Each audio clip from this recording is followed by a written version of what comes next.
It's a bird. It's a plane. It's a kid.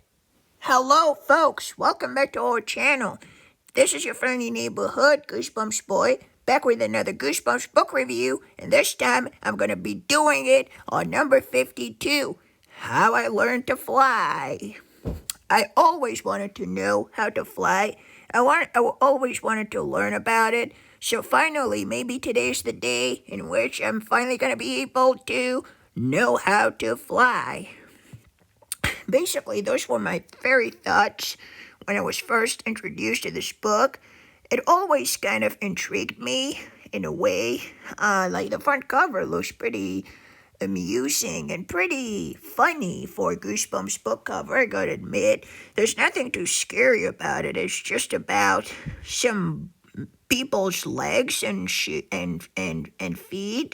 They're wearing some shoes, blue jeans, and Converse shoes, and basically they're red, white, they're red and white, and some blue pants, and basically they're all those birds flying around. So we have all those birds, those seagulls, I believe that's what they are, and basically he's flying over some kind of a bridge. It looks like the New York Bridge or something like that, and basically it's basically you have the river. You have the river that's running down the coast, and the hills, and the grass, and the trees, and all that green thing.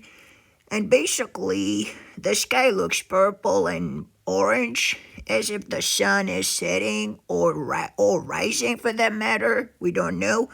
And basically, this is what we see when we look at the front cover.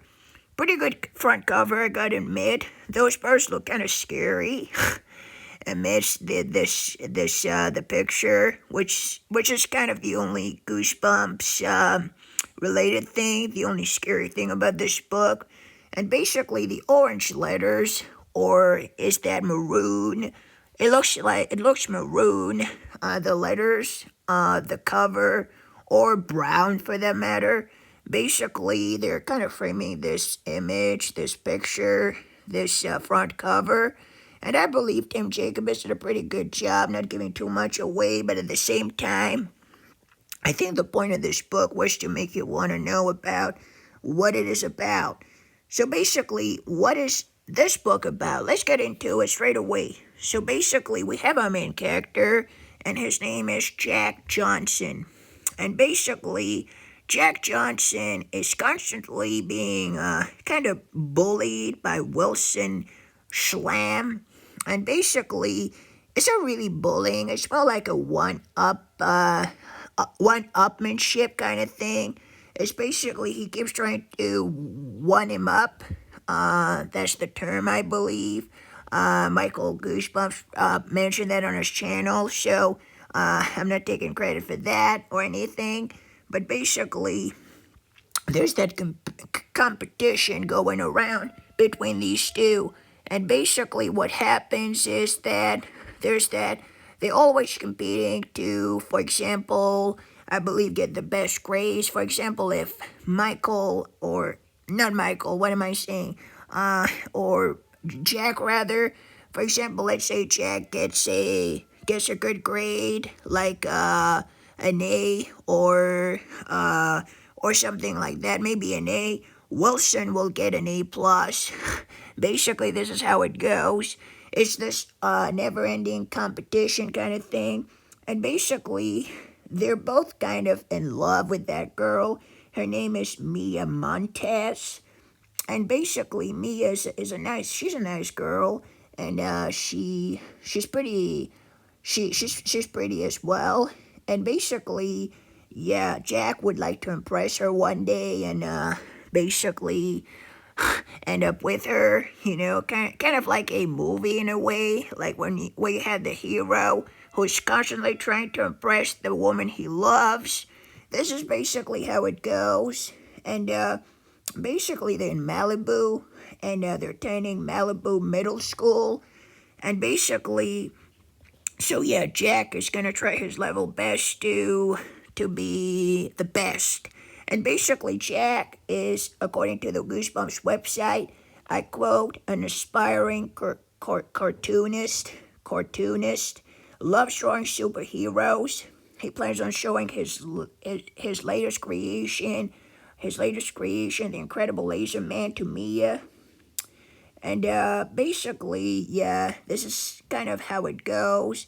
And then there's a race, and Jack gets challenged to a race. And needless to say, it's not gonna go exactly as he plans. When it came to the cartoon, basically, Wilson had another cartoon, which was basically an entire team of heroes.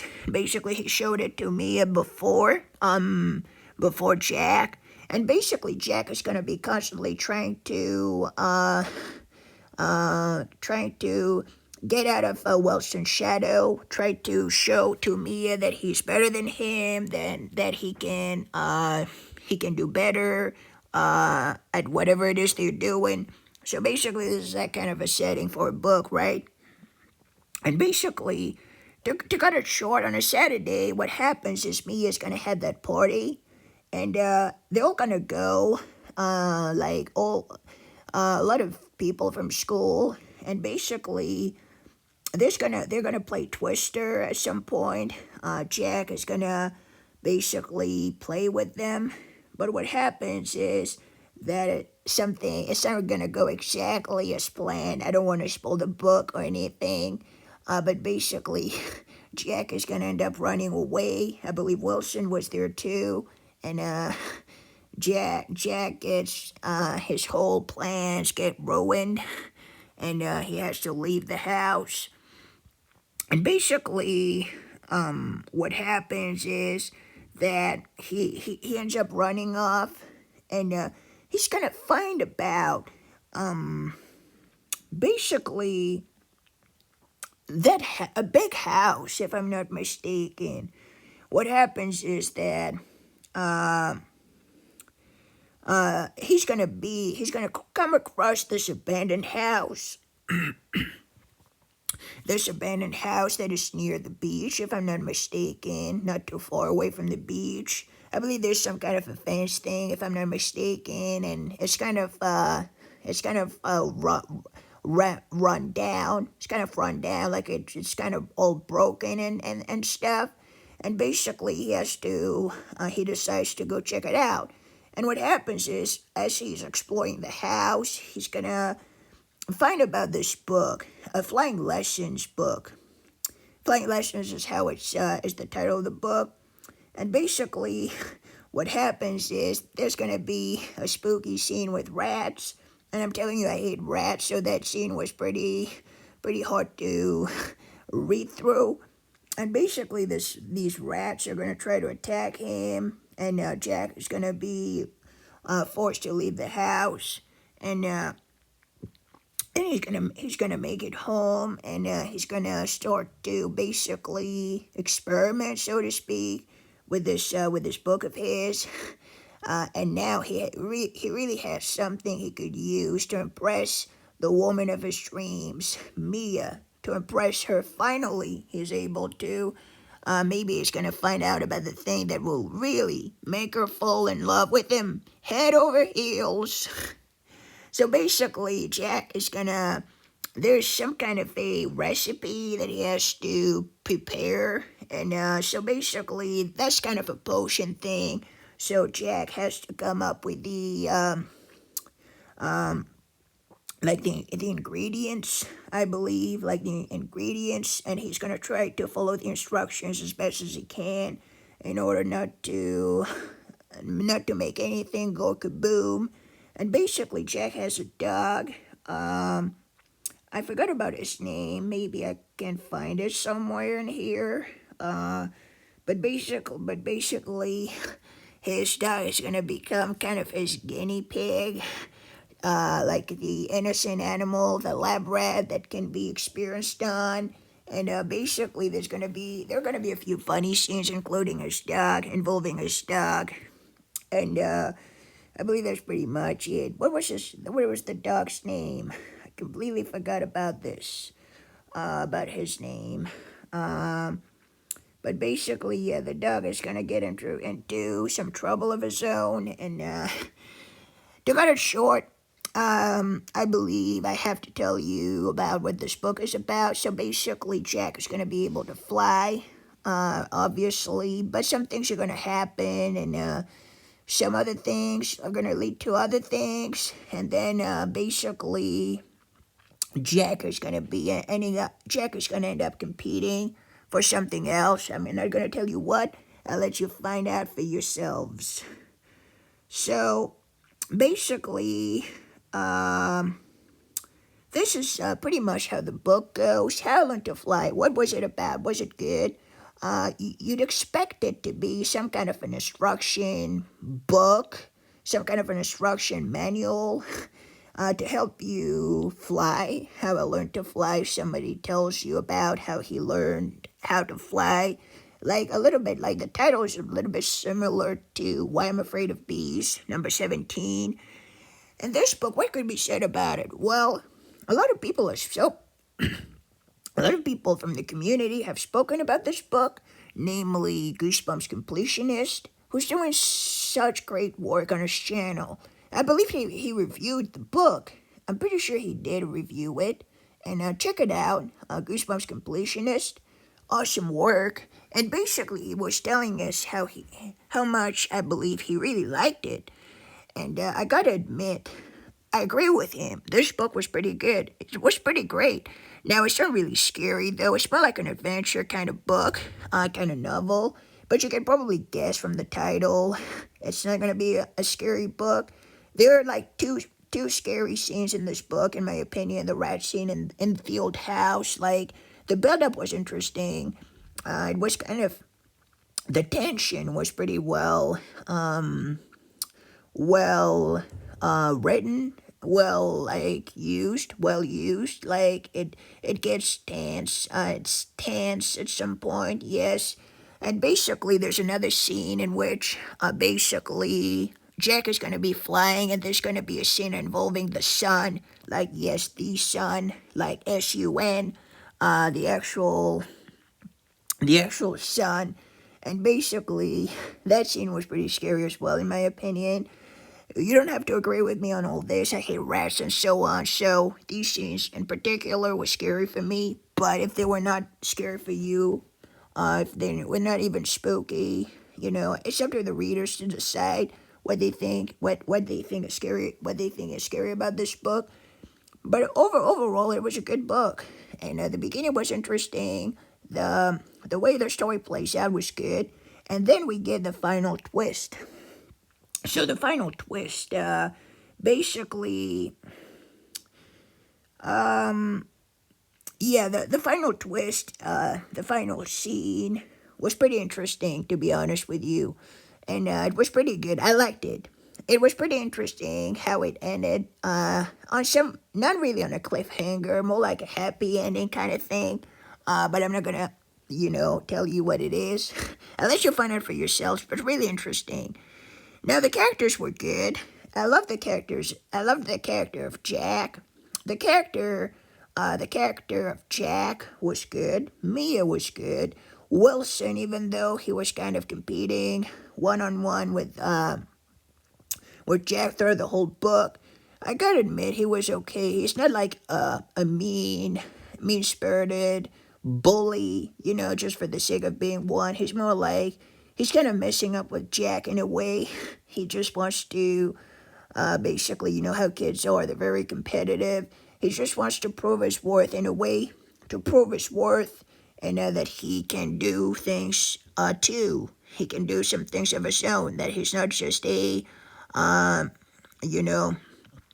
someone who doesn't really want to do anything. He exists, right? He's not like a wallflower. He's someone who gets to try things too. So that's basically what I liked about about his character, the character of Wilson. Other than that, it was good. The flying scenes were really, really good. Stan did an awesome job at writing them, in my opinion. They were really well written. And this book, I don't know who said it. I believe it was Goosebumps Completionist. That this book could have been a Disney movie. It could have been made into a Disney movie, or some episodes of some episode of some Disney show for Disney Channel. Basically, the Disney Channel. Definitely, definitely, man. I totally agree with that. Actually, I would have liked to see that as an episode of some Disney kind of thing. It would have been really good because it really paved the way for some interesting television show in a way about Jack and Wilson and what happens, how he becomes a superhero. It would have been really interesting to have that, really, and it could have been like some kind of an adaptation to this, or more like a spin-off series. Like Stein could have kept, experiencing on that story. It would have been really good, in my opinion. But it's as far as I'm concerned, it was it's just this book that was about. There's just one book, How I Learned to Fly, and there's no sequel. Even though you can clearly tell from the ending of this book that a sequel could have worked, and it would have been received, in my opinion. It would have belonged in the Goosebumps series, but that's the only one I can think about that has these characters. Maybe in a new series or something, in a new series. I don't know. Maybe we'll have to wait and see. So I Learned to Fly. Well, did I like this book? Yes, I really enjoyed this book. It was really good, really well written. So, really enjoyed it, pretty much everything about it. Even though it was not scary, it was good. I felt invested in it. Yeah, just give it a try if you haven't tried it before. If you haven't tried it before, just try it. And it'll keep your attention, I believe. It will keep you invested in the story. Like, you want to read about the story. You want to know what happens next, and so on and so forth. So I think it was pretty good. A nice adventure book. One of its kind, really. And I guess that's pretty much it. So if I had to rate this book on a scale from 1 to 10, I'd give it maybe an 8 out of 10, I believe. And it's not like an 8 out of 10, meaning, by the way, when I'm rating books, I don't rate them based on how much they scared me. I simply rate them based on how much I like them, right? It doesn't have to be scary to be good, in my opinion, and that's the cool thing about Goosebumps. The cool thing about Goosebumps is that Stein can try different things and still be good at what he's writing, whatever the story might be, whatever the genre might be. It's still very interesting to see how much he tries to make us entertained and invested in whatever it is he's writing. So that's pretty much it for this book. I'd say 8 out of 10 for this, How I Learned to Fly. 8 out of 10 for me. And that was How I Learned to Fly. So 8 out of 10 from Goosebumps Boy. What about you, folks? What do you think about How I Learned to Fly? Did you like this book? Did you hate this book? Let me know in the comment section down below. I really would like to hear about what you have to say on this book, since not a lot of people talk about it for some reason. Like, How I Learned to Fly kind of slipped through the cracks, and you don't get to hear many people speak about it for some reason. But let's change that today. Let me know in the comment section down below. What do you think about How I Learned to Fly? Good book, bad book? Please, I would like to hear anybody's thoughts on it. And thank you so much for watching. And I guess I'll see you in the next review for Chicken. Oh my goodness, that's gonna be bad. But yeah, there are only like 10 books left from OG62. Please feel free to tag along with me for these last books from the original series. Thank you for watching, and goodbye, folks. Take care. This is Horror Channel for you, signing off. And now I'm going to be reading the summary. He's got his head on the clouds. He's got his head in the clouds for real. He's got his head in the clouds for real. Wilson Schlame loves to make Jack Johnson feel like a total loser. And Jack's had it. That's how he ended up down at the beach, in a creepy old abandoned house, in the dark, trying to hide from Wilson. But everything is about to change because Jack just dug up the coolest book. It's called Flying Lessons. It tells how humans can learn to fly. Poor Jack. He wanted to get back at Wilson. But now that Jack's learned how to fly, things down on Earth are getting really scary.